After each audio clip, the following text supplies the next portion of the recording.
Hey everyone, today let's talk about Mandalorian Crusaders in Legends. Mandalore I, or otherwise known as Tisolic Mandalore, was the legendary warlord who led all of his people to conquer the planet that would be named after him, Mandalore. His followers would also recast themselves in his honor, becoming the Mando Aid, or Mandalorians, sons and daughters of Mandalore. But who were they originally? Let's find out. Mandalore I and his followers were members of an ancient species of 2-meter-tall, gray-skinned humanoid simians. They were indigenous to prehistoric Coruscant long before it was a city planet that had been waging ongoing hostilities for centuries with Coruscant's other major power, the human-dominated 13 nations of Zel and their combined military force, the battalions of Zel. The Tongs were warriors who viewed battle as a source of honor for the individual and for their gods. In that way, warfare was seen as a ritual to their gods, and at some point during their conflict, a supervolcano erupted,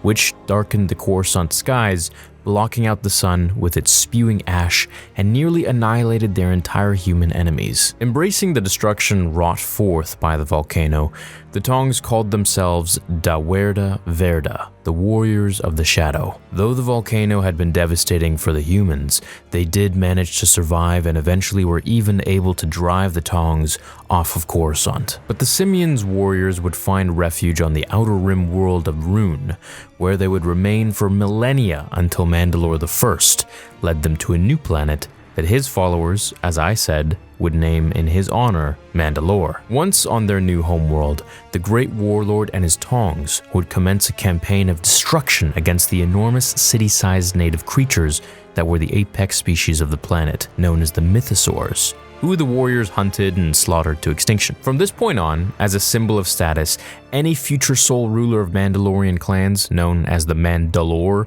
would wear an emblem of a Mythosaur's skull, as a tribute of the great beasts. Once Mandalore I had tamed the savage landscape and solidified the planet as the center of Mandalorian power, the Tongs became known only as Mandalorians. His conquest of the planet complete, Mandalore I formed the Mandalorian Crusaders, who would become known for their individualistic, non-uniformed Crusader armor, their uncompromising honor code, and cutting-edge technologies. They were nomadic by tradition and had no bureaucracy.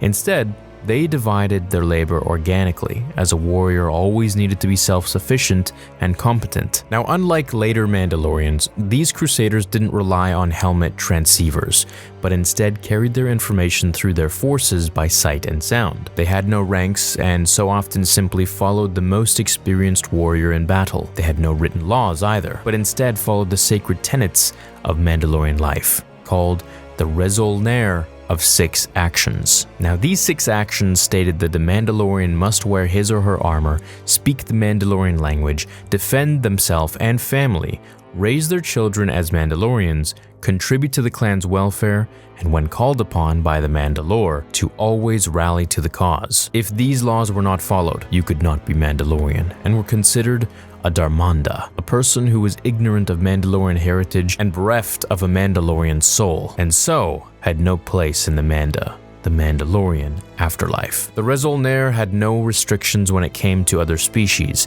so amongst the Tongs were a great variety of other alien races, all united and equal in Mandalorian society. The Crusaders' armor, whether it was their combat suits or the favorite of the veterans, their battle armor was always customized internally and externally to the individual warrior's preference. This therefore made each armor unique and distinct. They were all airtight and included enough oxygen to allow a warrior 10 hours of breathable air, if they needed to go into the vacuum of space, that is. Often, the Crusader armor was mostly organic, but with its tough parts being decorated with spikes and straps. The armor even sometimes employed personal rocket packs, or otherwise known as jetpacks. After Mandalore I came Mandalore the Conqueror, who would lead the Crusaders and use the Mandalorians' nomadic nature and holy worship of war to venture out to worlds around their new home and set his people on a crusade of conquest to expand their territory. Through the years, the Crusaders made the worlds they conquered their homes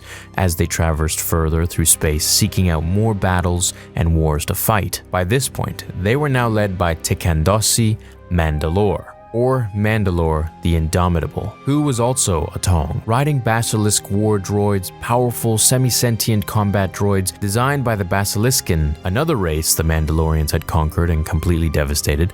The Mandalorians invaded the 7 worlds of the Empress Teta system, believing that it had been weakened by numerous conflicts and battles that its rulers, the Darkside cult known as the Krath, had engaged in with the Republic and the Jedi, and therefore would be prime for the taking. What Mandalore the Indomitable could not have anticipated was that the Krath were under the command of Exar Kun's apprentice, the Sith Lord Ulic Qel-Droma. Their confrontation resulted in the Mandalore swearing his personal and that of his people's allegiance to Qel-Droma after the Sith defeated him in personal combat. So, the Mandalorians combined their military might with that of the Sith forces, though not all of the warrior clans accepted the new situation, I should add. Some objected as they realized that Mandalore the Indomitable was effectively no longer their Mandalore, but instead Ulic Qel-Droma was, even if the Sith wasn't allowed to take the title officially, as he was not a Mandalorian. Most of the other Mandalorians ignored their objections,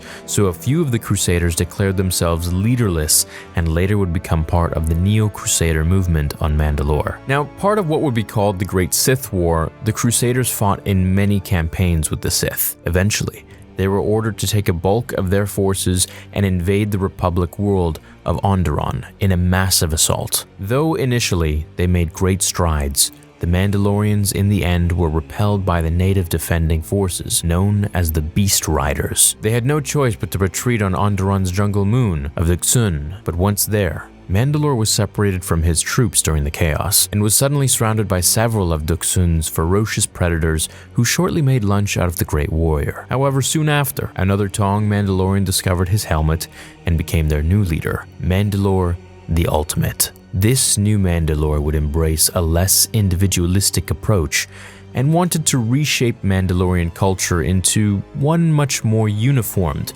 and structured. This would lead to the formation of the Neo-Crusaders, but that will be explained in another video. Hope you enjoyed this one. Leave a like if you did, and I'll catch you in the next one. Until then, remember, the Force will be with you, always.